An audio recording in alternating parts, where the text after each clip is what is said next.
Jadi memang untuk proses jacking itu kan butuh waktu ya. Butuh waktu, kita harus melakukan pembuatan shaft, driving shaft dan arrival shaft.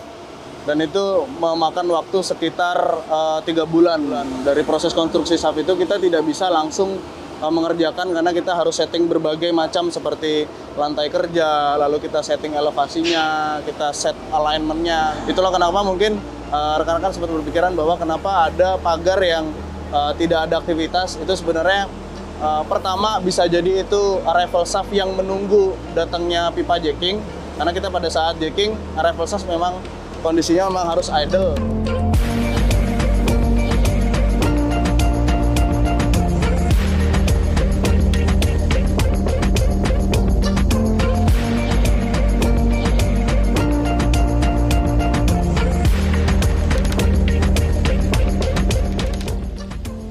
Selamat siang, perkenalkan saya Giovanni Dio, engineer dari Adi Utama KSO, kontraktor pelaksana dari proyek pekerjaan konstruksi jaringan pipa air limbah Jakarta Sewerage Development Project Zona 1 Paket 6. Saat ini kita sedang berada di Jalan Jembatan Tiga Raya, tepatnya di shaft W4.2, yang saat ini kita sedang melaksanakan pekerjaan jacking. Jadi kalau misalnya bisa kita lihat saat ini untuk posisi atau pelaksanaan proses jacking itu sendiri punya beberapa tahapan. Pertama adalah pembuatan shaft.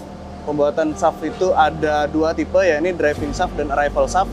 Kemudian fungsi dari driving shaft dan arrival shaft itu sendiri mempunyai fungsi tersendiri. Jadi ketika kita akan memasang pipa ini sebagai jaringan air limbahnya, itu mulai dari driving shaft, di mana letak si mesin jacking itu sampai ke arrival shaft, sehingga terlihat bahwa mungkin di beberapa jalan ada pagar pangan proyek yang itu sebenarnya merupakan galian kita juga yang kita dimana kita kerjanya di bawah tanah gitu, sehingga seperti itu.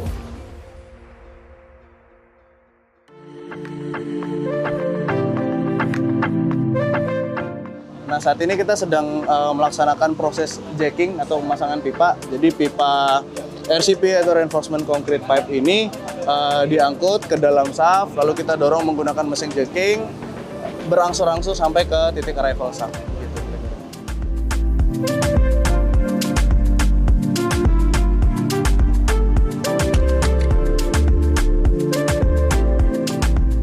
Nah, untuk fungsi dari JSDP sendiri adalah jaringan ini nantinya akan difungsikan sebagai jaringan pengalir air limbah sampai ke WWTP atau Water Treatment Plant, sehingga limbah yang dari perumahan, perkantoran, atau pemukiman itu nantinya akan diproses, kemudian hasilnya akan ramah bagi lingkungan. Seperti itu.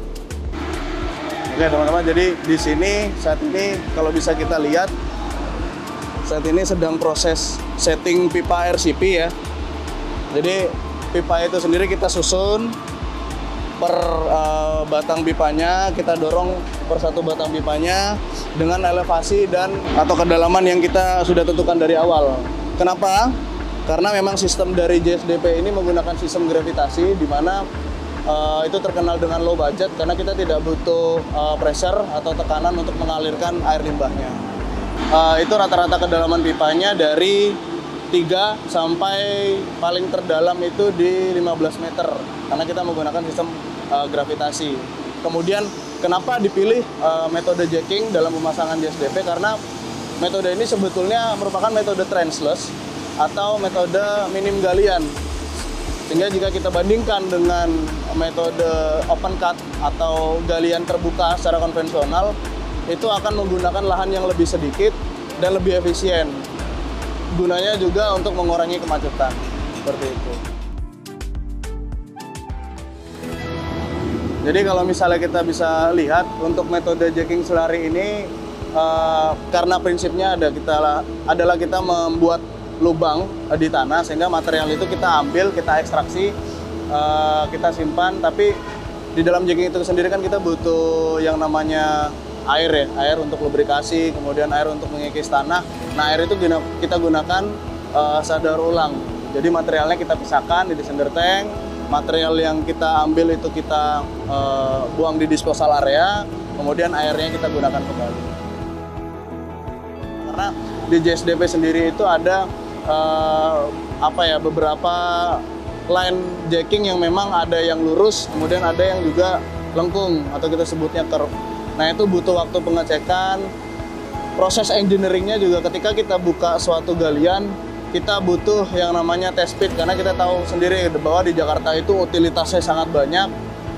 Ya bisa kabel, bisa pipa dari utilitas-utilitas existing. Dan kita tidak kita tidak mengganggu utilitas itu, tapi kita coba cari solusi bagaimana cara kita untuk untuk setting lokasi shaftnya itu aman dari segala utilitas. Kemudian dari proses itu test pit, lalu ada juga shaft yang memang menunggu proses relokasi utilitas di dalamnya seperti itu.